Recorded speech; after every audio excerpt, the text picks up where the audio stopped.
Hello, everybody. How are you doing? We are the Video Bros, and we're asking the question, what happens when Hollywood mixes with wrestling? We're going to talk all about Hollywood wrestling coming up here on an episode of A Trip Through the Territories. It's coming up in just a minute. Stay tuned.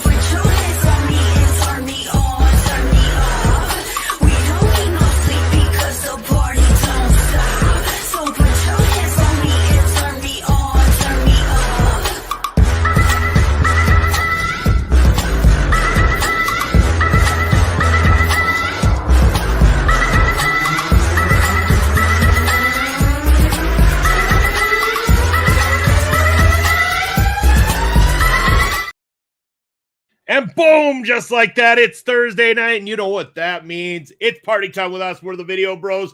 I'm Bobby Munson, and the man sitting beside me, he is the man with the angelic voice. We call him Papa Smokes.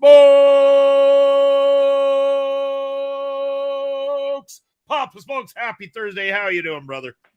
Woo, happy Thursday to you, Munson. I'm having a good week. I've been doing all kinds of stuff this week. Very busy all the time, as you know, Papa Smokes to be. You know, there's alcohol, there's women, there's gambling, there's fight clubs. I'm busy all the time, Munson, but never too busy to make it for a Thursday night for one of my favorite things of every week, Ring Respect Radio. Man, let's talk some wrestling. You bet. Papa Smokes, the high roller, best of the best of them. And Bass is up in the house joining us here tonight. Yeah. And you know what, Papa Smokes? Because Bass is here, I got to say it because those plugs have to happen. PPW presents on Saturday, September the 6th. It is a Los Slamtos live in Saskatoon. And Bass has got tickets, front row tickets for him, Bass Jr., and I believe Adam will be joining as well, too. Love having those three out there, front row, watching the PPW action. You know, we're going to be able to catch this Saturday on the PPW YouTube channel. Mine and Papa Smokes discussion about everything that went down just this last weekend. 2 nights, 3 events, 16 matches, Papa Smokes. It was a wild time. And 2 of those shows had results that lead to what comes up to Los Slamtos and beyond. In fact, Los Slamtos has that big title match now because Riley Cruz won that Battle Royal on night 1. Riley Cruz versus Michael Allen, Richard Clark on Saturday, September the 6th. It's going to be wild. We also got the Mangler joining us up in the house. Papa is a busy guy. Yes, he is. And hello to you too, Mangler. Thank you for joining us here on Ring Respect. He's so busy, he's bailing on my ass here. 3 minutes into the show, and Papa Smokes has had enough. Mic drop, he's done. I guess I got to keep on going with or without Papa Smokes here on the show, which kind of sucks because when it comes to A Trip Through the Territories, I don't know as much as Big Papa. Oh, he's back. He's back. Oh, let's let him back in. Woo, my big moments, and I get cut out. God damn it! Oh, that's that Rogers internet service that you got going there at your play at Papa Mansion. Don't remind me. Fair enough. I pay extra for this too. Yeah. You got to get onto that Sastel stuff. It's the only stuff that works, kind of. But enough about local internet providers. We don't need to worry about those. What we need to worry about, Papa Smokes, is talking a little about what we got going on today, and that is A Trip Through the Territories. We're rewinding. We're going back to the past. We're going to talk about another one of these territories, and I know people love this one. So, Papa Smokes, why don't you give us a little of the lay of the land, what territory we head into, and a little bit of the backstory leading into it, the Papa Smokes cut into starting the night. Well, for sure. And amongst the territories in those days from the 50s and 60s up to the 80s, NWA Hollywood in Los Angeles was obviously one of the big territories, one of the most lucrative ones for wrestlers to work. That whole West Coast was pretty hot throughout the entire territory era, and there were many, many big names that worked there, many big names that were, drafted, so to speak, and came out of that system. We're going to talk about all that tonight and the legacy of NWA Hollywood. Yeah, we are too. So when we start kind of way back in the past, the origin of the Rise, Papa Spokes, I believe this really was kind of birthed originally in the 40s and 50s. I mean, it goes back that far. I believe Cal and Eileen Eaton were the early owners, and it was post World War II, if I'm not mistaken. Yeah, because before that, in the early 40s, there was a guy named Frank Garbett that had been running boxing and pro wrestling shows in the in the Los Angeles greater area, and with some success. This story is similar to many of the other territories we've covered, is that there was always somebody trying to do something, always a promoter trying to get something going in an area, but of course, it's difficult to be the first person to try this and the first person to try and get a business going in some of these areas. But Garbett had some success, largely due to the tremendously large urban area of the Los Angeles greater county. And so, with a lot of millions of people at his disposal, he could try and get some fans into these boxing shows, into these wrestling shows, and really build on something. But it wasn't until 1942 that Frank Garbett hired Cal Eaton as a promoter, as an assistant, and probably the guy to succeed him after Garbett was going to be finished in the business. And Cal Eaton was a guy who had worked for the State Athletic Commission. They called it back then the LA Athletic Club, but he was working for the State Athletic Commission. And as you and I have seen through all these other trips through the territories, those kinds of agents for the athletic commissions were not usually friends to the wrestling business. A lot of these guys were not part of the business and weren't smart to the business. They had a job to do, which was to make sure that everything was done straight up according to athletic standards, whereas pro wrestling, of course, we know isn't the same kind of business as a pro sports team, but they still had to adhere to the same State Athletic Commission rules. So they would have these agents that came out to attend certain wrestling shows and make sure that all the standards were adhered to. You remember when we talked about Calgary, Stu Hart and Stampede Wrestling working in Saskatoon and other cities, they were often had their hands tied by athletic commissions who wouldn't allow this and wouldn't allow that and weren't putting up with any monkey business from the wrestling promoters. They didn't want fighting outside the ring. They didn't want anyone breaking the rules. They didn't want wild stipulation matches. They didn't like it when wrestlers bled. Basically, they were against fun in the wrestling business as we know it now. But it was a different time, and that's what I find kind of ironic about this situation is that Cal Eaton comes in from one side of the fence and comes into the wrestling business as a promoter now. That must have been a culture shock for him from going from one side of adhering or trying to make companies adhere to State Athletic Commission rules to going to the other side now, trying to do anything to circumvent those rules in order to impress and entertain the fans. Yeah, you bet. Yeah. So, I mean, it was before the golden years or whatever that they actually would have linked up with the NWA and became an NWA territory. Yeah. Notorious for the time, having, stars like Gorgeous George, Lou Thez passing through that territory in those years at that particular time. Before I go back to your Pop Smokes, I kind of want to do something a little bit different with this episode and going to try this a little bit more often. I want to ask the audience, whether they're live or watching on replay here right now, to answer me this question. So let us know, what's the most underrated NWA era wrestler in your opinion? And I'm going to throw that to you as well, Pop Smokes. Who would you say to that question? You mean NWA Hollywood or NWA in general? Let's do one of each. Okay. NWA in general. that covers a lot of ground, and it's a tough question. There's many, many names you could think of. I would almost go with a guy like Barry Windham because Okay. that guy had all the talent. I think they might have had him earmarked to be an NWA champion at one point. He never was, but had all the talent, all the potential in the world. Just kind of time and circumstance and the nature of the business while he was a wrestler, mostly in the 80s, I'm talking here, but also the 90s. But in terms of NWA Hollywood and being underrated, there are many huge, hi Astrid, many huge wrestlers that were developed in this area and many guests that came along. I would almost have to go with perhaps, like, even there's a tag team that I want to talk about later also that was so integral to the success of NWA Hollywood, and that's Gordman and Goliath.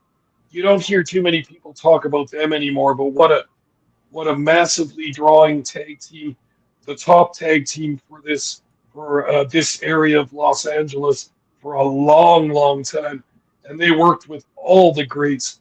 And again, I'll say underrated because a lot of the fans nowadays haven't heard of Gordman and Goliath, but wow, they were the kings of the tag team scene throughout the 70s, especially. They had a big stage to show their stuff on with NWA Hollywood. And man, if you want to see some guys ruling a tag team division, not only the division of the federation they worked for, but really the whole country, they were the top tag team. Gordman and Goliath. Check it out sometime. It's really good stuff. Nice deep cut call right there, Pop Smoke's fantastic. Love it. Anything else you want to cover in the 40s, 50s era, or do we want to start moving over to the golden years, as they call them, the 60s and 70s? Well, we should talk about, since we mentioned that Cal Eaton came in as the promoter, he was recommended to Frank Garbutt by Garbutt's secretary, who was Eileen LeBell.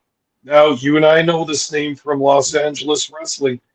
Very prominent name in Los Angeles in the fight game and in the pro wrestling game.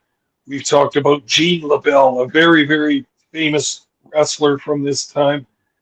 His accomplishments are much too many to name right now, but one of the guys that really brought MMA fighting to the forefront because he was a martial arts expert of different kinds, both the striking and the grappling. There wasn't really an audience for mixed martial arts type fighting at the time, but that didn't matter to Gene LeBell. He had his finger in many different pies across the fighting world and the sports combat world, and with his relation Eileen Eaton marrying Cal Eaton, becoming Eileen Eaton and becoming one of the main promoters of NWA Hollywood. Now they've got a tough guy, Gene LeBell, that can be in their company. He was an enforcer. He was the guy that watched over the dressing room. He was the guy that watched over their belts and all that stuff. If you had a problem with the promoters, you had to go through Gene LeBell, and that was something you did not want to do whatsoever. But Eileen and Cam Eaton also worked with some other promoters in California, including Hugh Nichols, Johnny Doyle, and Mike Hirsch. And those promoters combined to be known as the California Combine. Now they became a big force throughout Los Angeles and the state of California, to the point where they pretty much had a monopoly on the pro wrestling business in that state, and were sued by various people as an antitrust suit, as a monopoly, that were illegally having a stranglehold on the business throughout California. So you know that they weren't letting anyone else in. They had that group of 4 or 5 promoters that ran all the shows throughout the state of California, and we were squeezing out the smaller outlaw promotions as they went. And of course, that wasn't going to go smoothly either. But for all the antitrust suits that came up against them, they marched all the way through and were the main and prominent promoters of the 50s, 60s, and 70s in this area. nobody could touch them. You bet. Yeah, so from there, I wanted to start talking about, of course, the 60s and 70s. This is where we get a little bit more into the era of Freddie Blassie and the rise of their TV broadcast, KTLA broadcast that they did.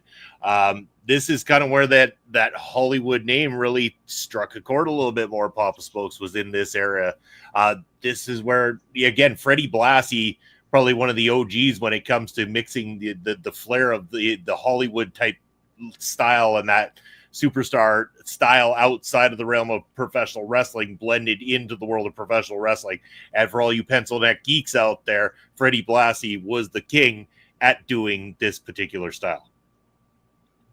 Very much so. And Freddie Blassie was a top heel for NWA Hollywood almost all the way through.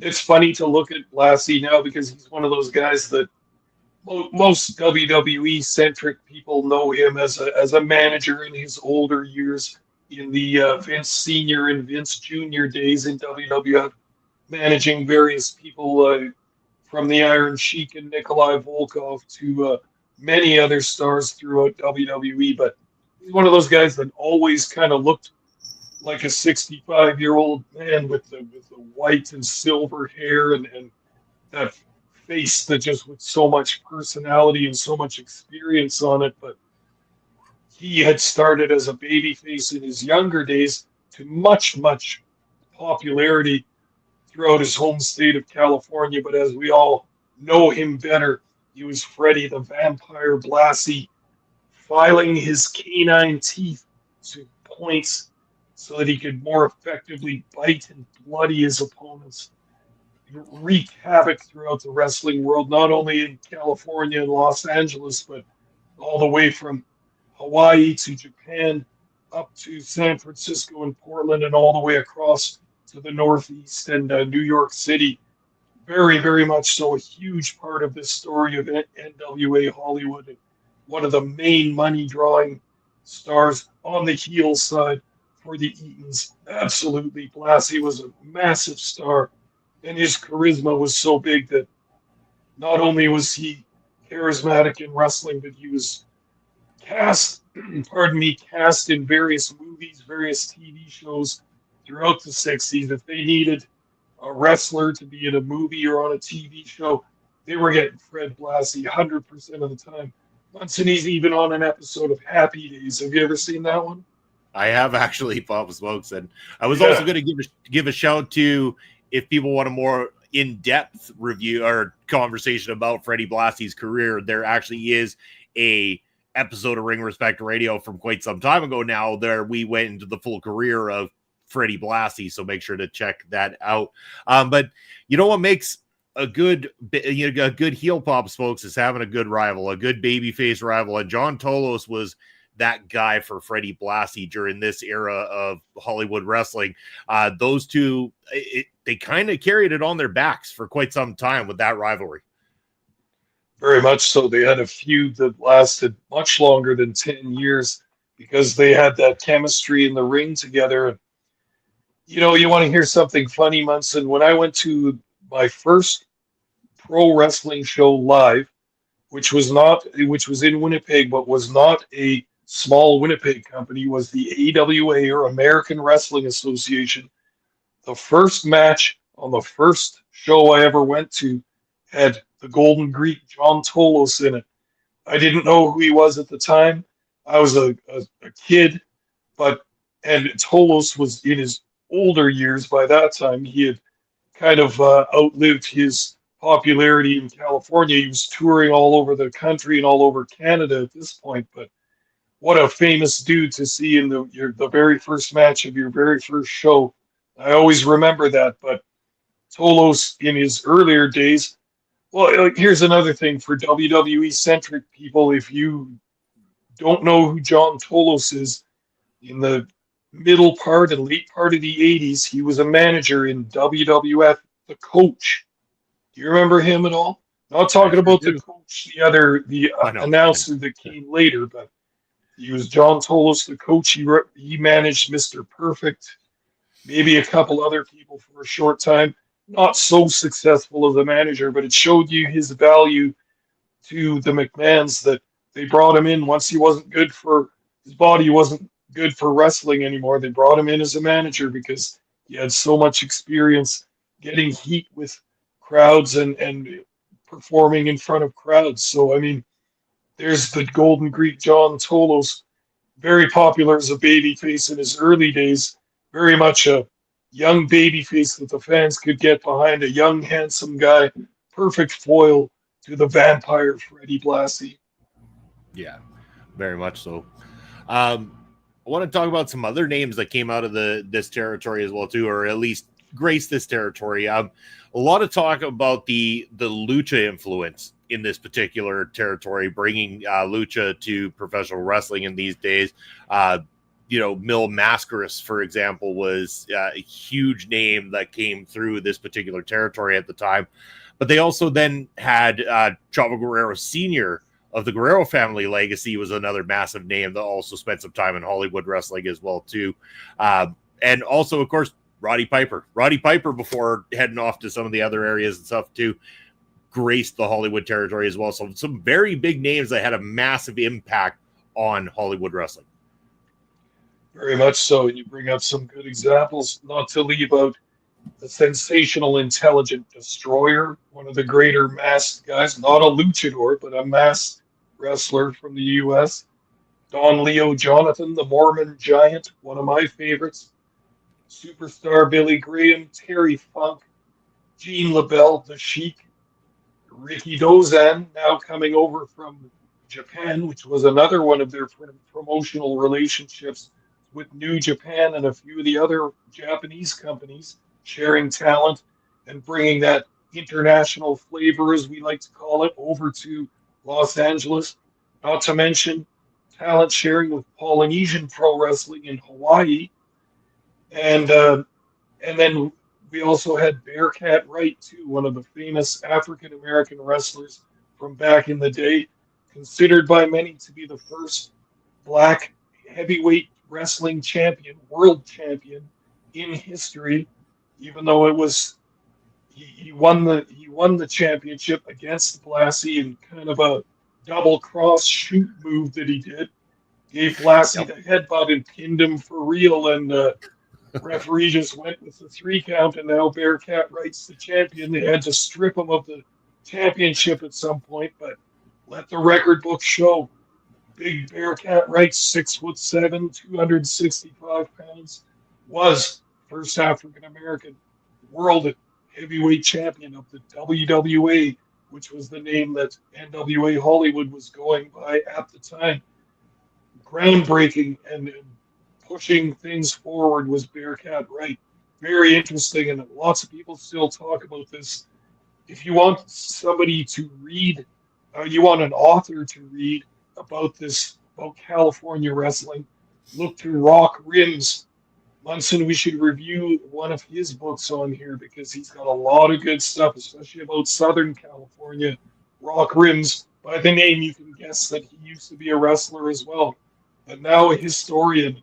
He has a number of very, very in-depth and excellent books on the topic of California and Southern California wrestling. He can tell you all about the story of Bearcat Wright and NWA Hollywood back in the day.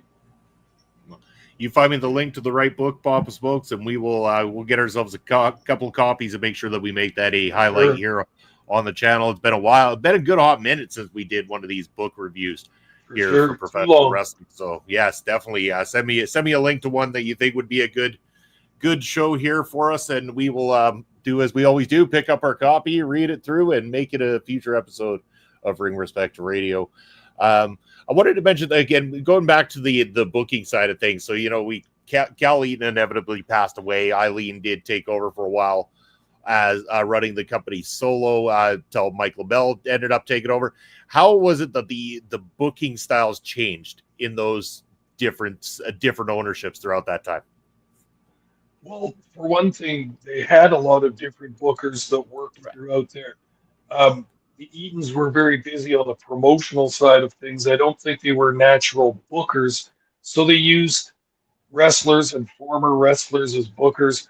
There was a few notable ones, Fred Blassie being one of them. They gave him the book for a while, but Jules Strongbow, who had a long career in wrestling by this time, Mr. Moto, also same thing, worked in Japan, worked all over the U.S., knew the business like the back of his hand, and then some of the Mexican influence.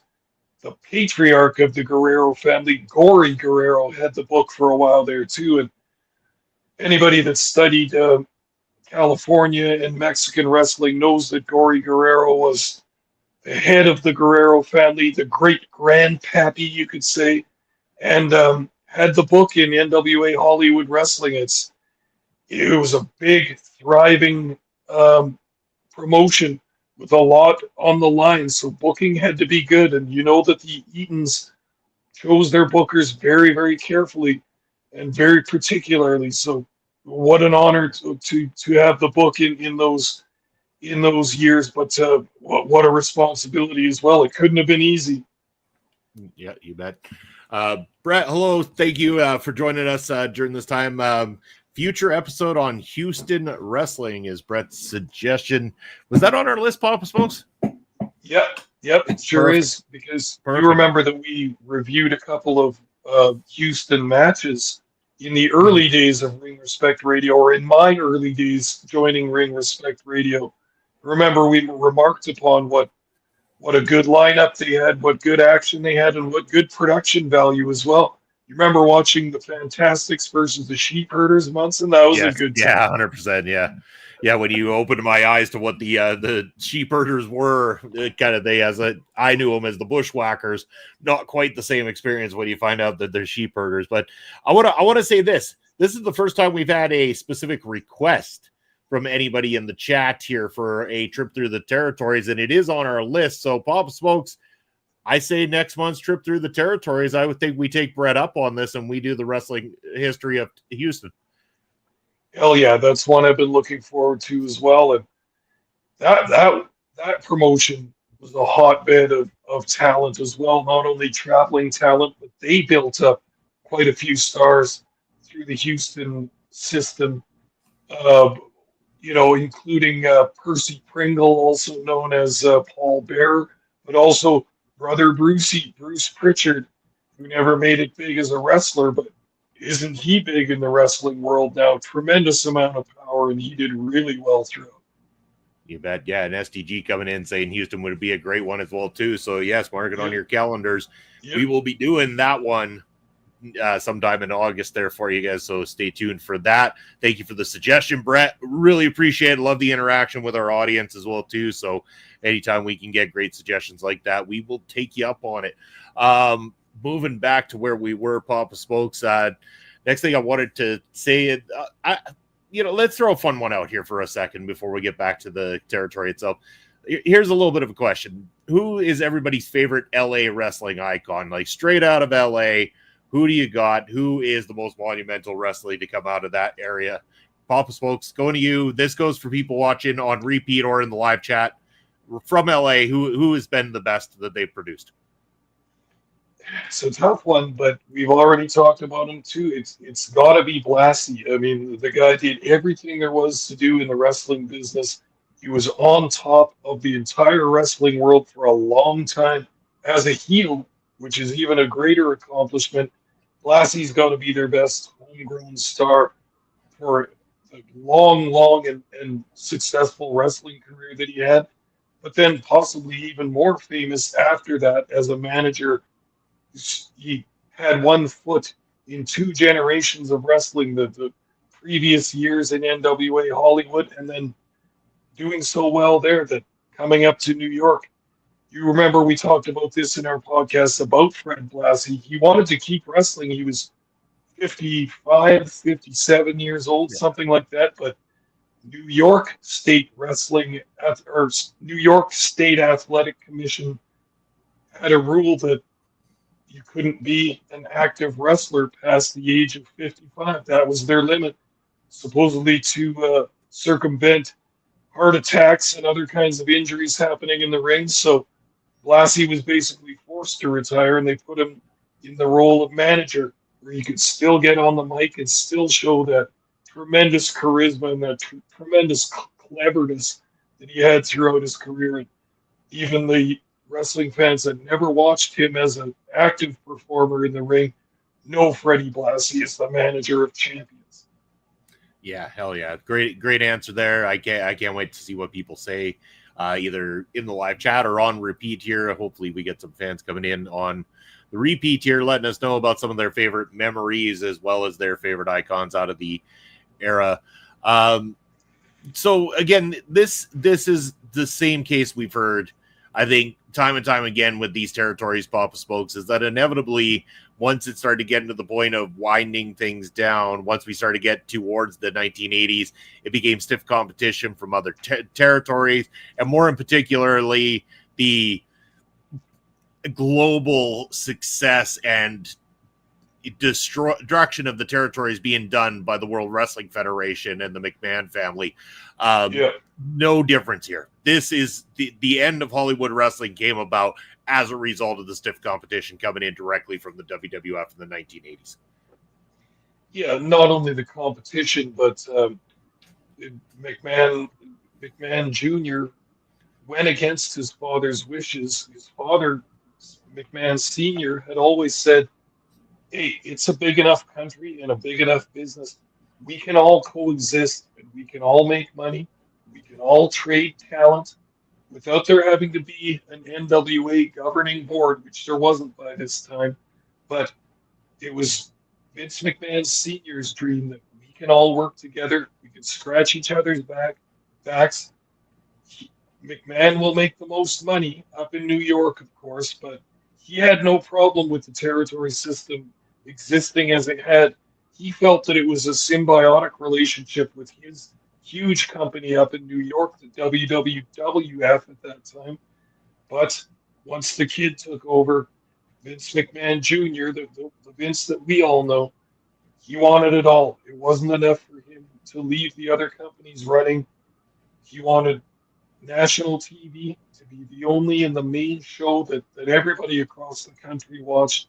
And he wanted a stranglehold on all the talent, which we talked about before, went around to all the independent territory companies, pinched all their best talent, which, I mean, is just business as well. I mean, it's not trying to say that he did it for personal reasons or anything. He was building a business, but he didn't go by the same business model that his father did of everybody coexisting and trading talent and scratching each other's back and everybody sharing in the money. Yeah, no, it's the sad story of exactly what happens to all of them. But Hollywood wrestling did leave a lasting impact. I mean, you could make arguments that its influence is seen in the SoCal scene modernly with companies like PWG, GCW in LA as well too. They had that hybrid style with sports and entertainment kind of thing. They were kind of into doing that first. But they, again, it goes back to they were also the ones that introduced Lucha Libre really to the American fans. They brought Lucha Libre to the forefront of American wrestling at the time, which was, a huge thing. And really, you don't hear much about that praise being said when you hear talk of the history of professional wrestling nowadays. It seems like it's forgotten to talk about some of these territories and forgotten about the impact that they had and the influence they had on the modern professional wrestling scene. For sure. And if you're running a wrestling company in Southern California and likewise in Texas and Louisiana and Florida and some of these other very much southern border states, well, Florida's not a border state, but you get what I'm talking about. Why wouldn't you want to trade talent with Mexican lucha companies and get that flavor coming over the border and sending guys down to work there? You can get your wrestlers seasoned by working in Mexico with different styles of wrestling and other different wrestlers, learning the ins and outs of that lucha style and being able to work down in Mexico, and then treating your own American fans to the joy that is lucha. There's all kinds of bright and colorful and interesting characters, luchadors coming up from Mexico and other areas of Latin America. Why not use that that geographical proximity to your benefit and just trade talent with them. Same thing with Japan. I mean, on the West Coast, it's still a long way to Japan, but what a lot of these wrestlers would do in the US, especially if you were a journeyman, if you had a name that could draw money, you could do that whole West Coast tour right down from Vancouver through to Portland, through to Sacramento, through to San Francisco, down to Los Angeles. Then a lot of those guys, Blassie and Don Leo Jonathan and Tolos, to name a few, you could go right to Hawaii, to Polynesian Pro Wrestling. And while you're over in Hawaii, you might as well go to Japan too if you're going to go all that way. So you could do a big Pacific Coast and Pacific Ocean tour if you had a name that could get booked and could draw money along those times. Another guy, the Destroyer too, and those guys would just go over to Hawaii and to Japan, make all kinds of money, make a huge name for themselves, then come back to California, then to wherever they wanted after that. But that would be a typical tour. You could do Don Owens, Portland, then all the way through California, all the way out to Japan if you wanted to, making cash and checks along the way. That must have been a good time for those guys. They would have just been burning money at that time. Well, I could only imagine. Papa Smokes, I do have one final question I want to get to here for both the live viewers, the ones watching on repeat, but also for yourself. But before I do that, I want to give you the floor. Anything else that you wanted to add about the NWA Hollywood territory? Yeah, one thing that we kind of missed about the early days of it is we talked about Bearcat Wright kind of pushing African American culture forward by getting into a prominent spot in pro wrestling, becoming a world champion. Let's talk about women as well, because Eileen Eaton put herself and worked herself into a very, very prominent spot in wrestling, a spot that most women didn't have access to at that time. Granted, she was married to Cal Eaton, but Eileen Eaton was a very savvy businesswoman and a very good promoter, especially in those days, like I say, when women weren't often given the opportunity to work in the business on a level like that. As I understand it, personally, she was a very nice lady and a very nice person to get along with. But as a businesswoman, she was a bit of a barracuda, and that's what you needed in this business too.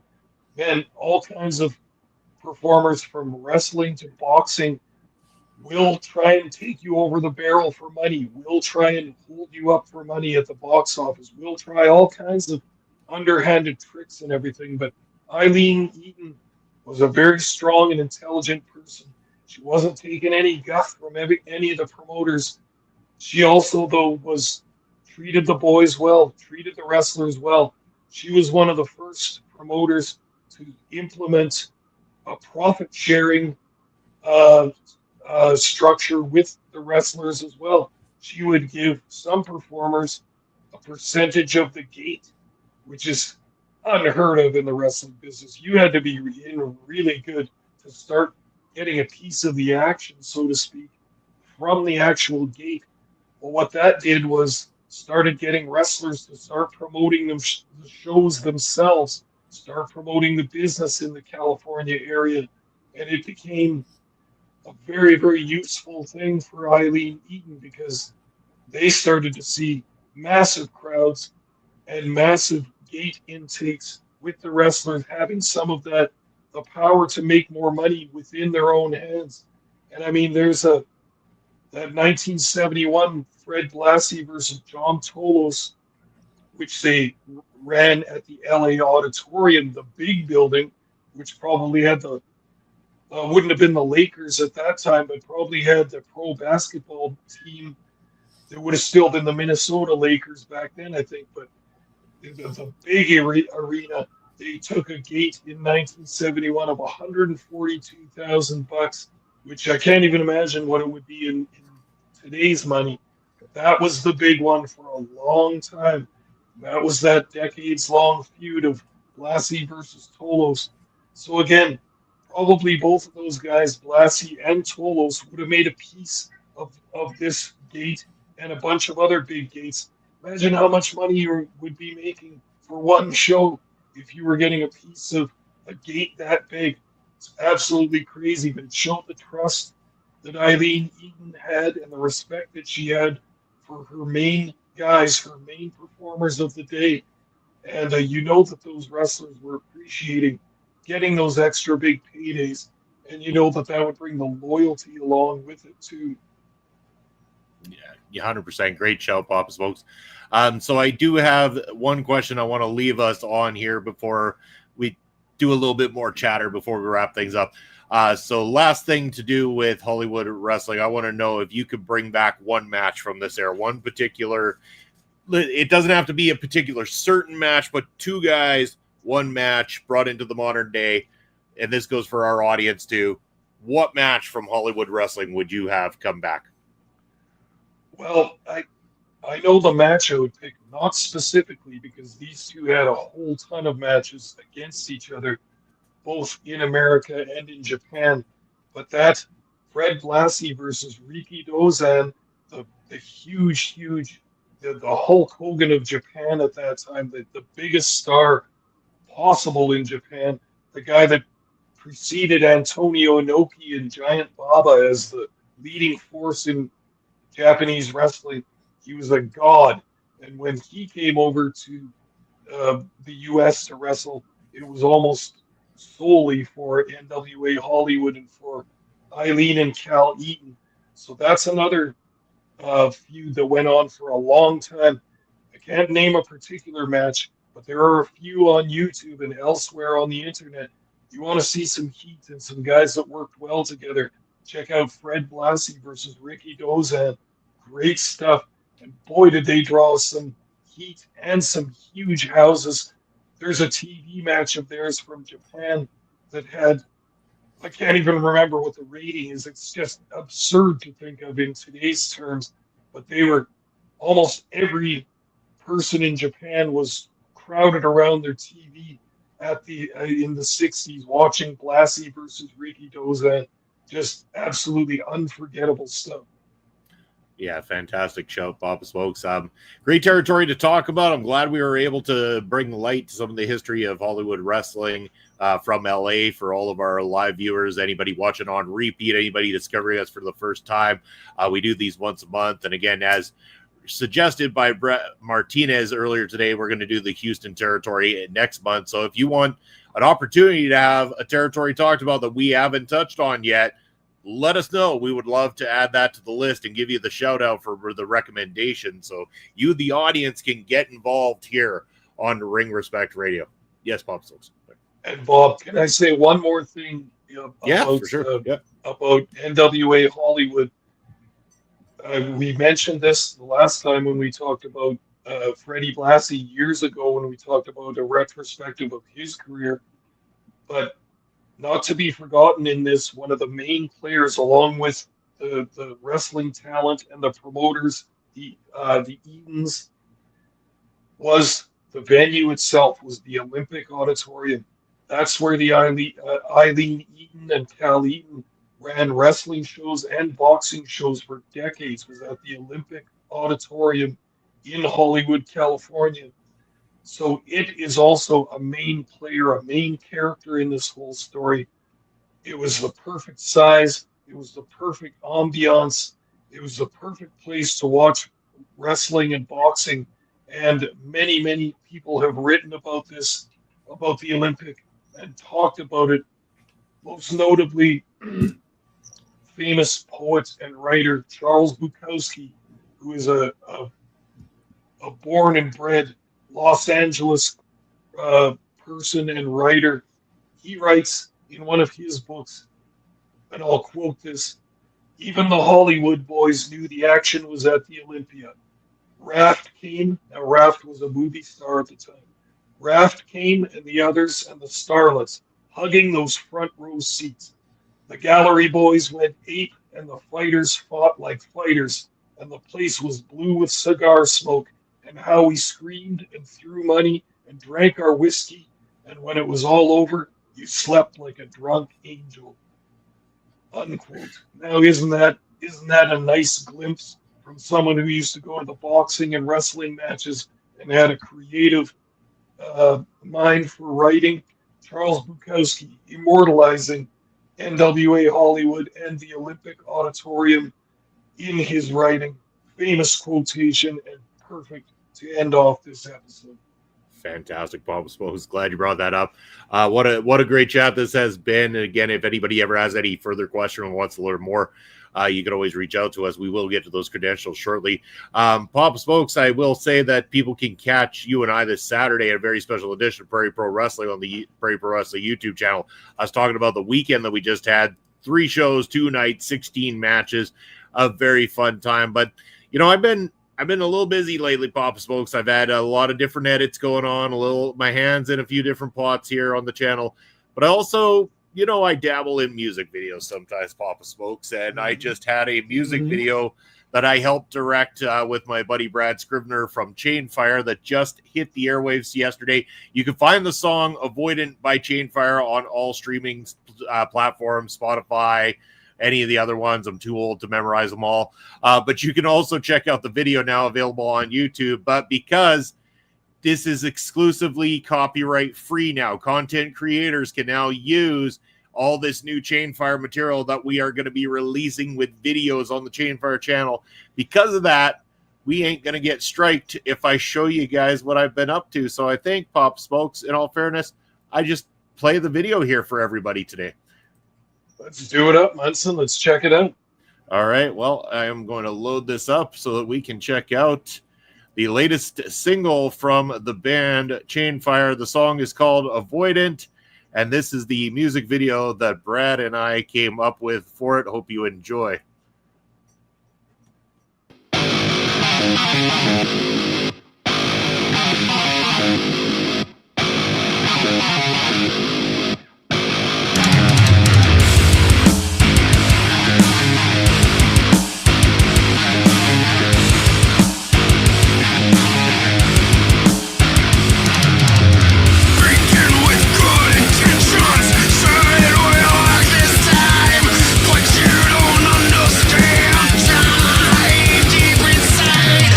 Speak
And so there you have it. That is the latest from the band Chainfire that we put out. We're trying to, so the plan moving forward is to have the band release a new single about every 6 to 8 weeks or so, kind of thing. They're in the studio working on the next track right now.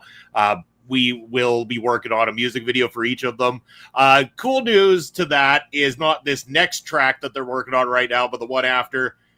Maybe, just maybe, yours truly might end up doing some backing vocals on the track.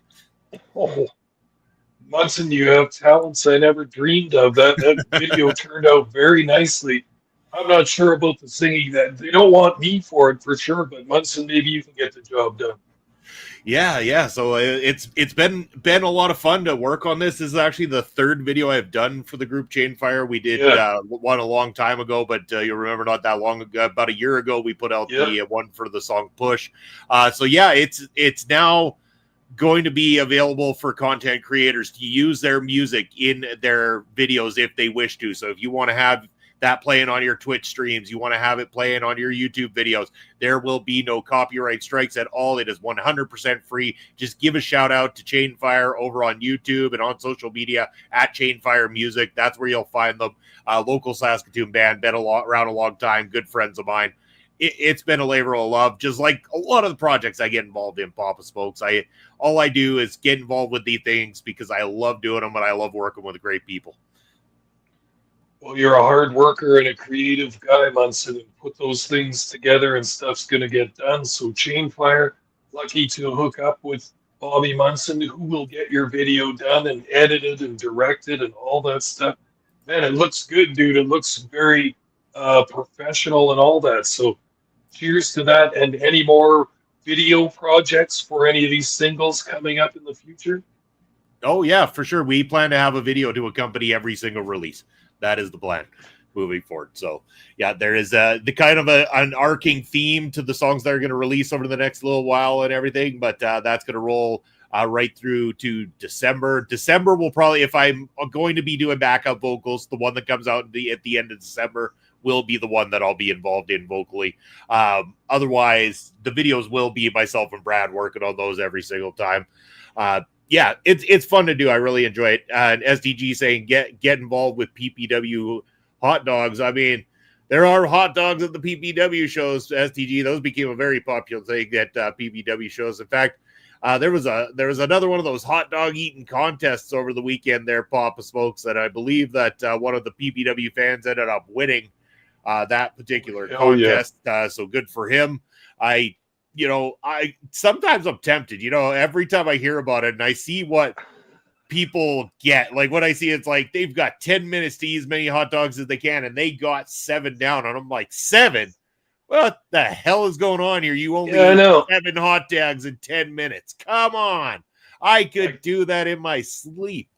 Yeah, I'd order 7 without even being in the competition. You know what I mean? I'd probably have those done in 10 minutes. I'm not Joey Chestnut or anything. I mean, let's not get carried away. But come on, 7 hot dogs. That's not a job. It's a dream.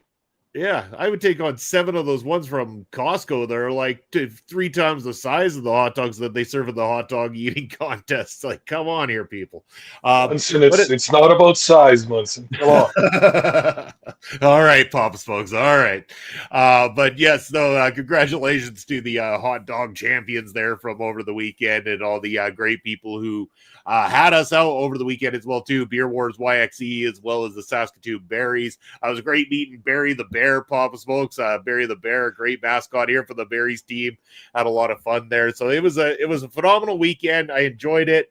Can't say enough good things, and can't say enough of good things about what we got coming up here in August. Like we talked about, trip through the territories is already planned out. We know our friends over at SPW have a big show coming up here, the Southern Rumble coming up in August. So I know one of those shows is going to have to be that one. And our boy, the Divine Light himself, yes, he is going to be in the Southern Rumble, might earn himself another opportunity at the title. Here's the thing, he's carrying that briefcase, but he could also win the Southern Rumble itself and really lock in his chance to become the SPW champion. Interesting to see. James Shaw, shout out to you our friend. I'm sure IPW is going to be around the corner with another release on their YouTube channel. Yes. Shout out to Jake Sheehan and the team over there as well too. And we want to find more. If you know of independent wrestling companies that we should be covering, taking a look at, let us know in the comment section. As always, love to hear from you about your favorite independent wrestling companies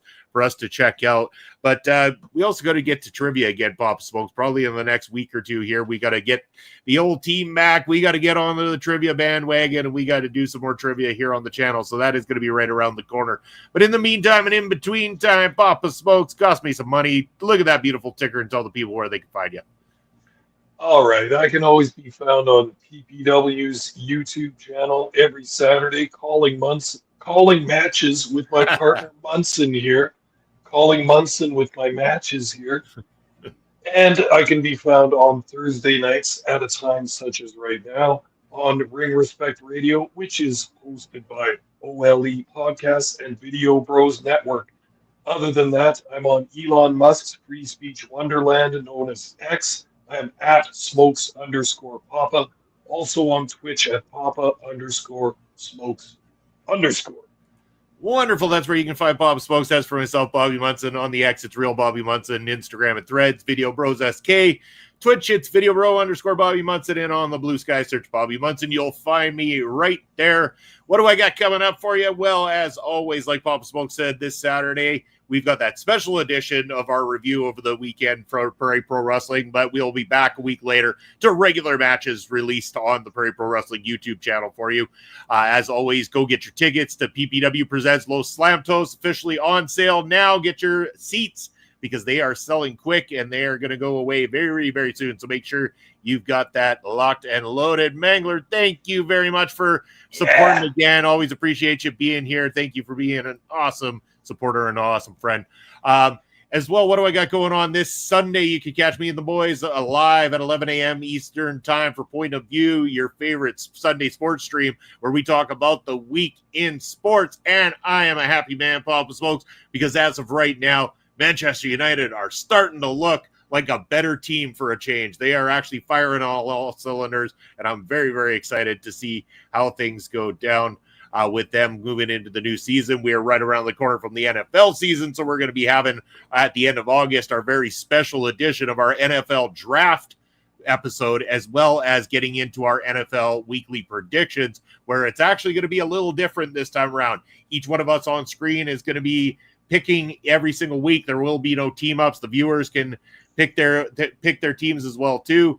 But we also have to have one team that we must select no matter what match they are in. One team each that we have pre-selected that is our support team, that no matter who they play against throughout the NFL season, we must select that particular team. So that's going to hurt for Mark, being that he's going to be a Dolphins supporter throughout the season as well too. But we'll see how it all pans out in the end. We'll see if maybe I can stop from embarrassing myself this time around. But stay tuned for more of that coming up here on the channel, as well as the return of my Does It Still Rock 30 years later, as I go and explore the album, the debut album for the band Garbage, this Sunday here on the channel. You can find all of that on OLE Podcast right down below. That's where we are on all social media, as well as YouTube and Twitch. If you're watching on repeat, make sure to smash that subscribe button down below. Turn on the notification bell, give us a thumbs up, and leave a comment. Comments are wonderful. We are always looking out for them, always getting back to you people. We love having this show. We love having you on here, and we appreciate every single one of you. And that's going to be it for us here this week. Until next Thursday, take care, everybody.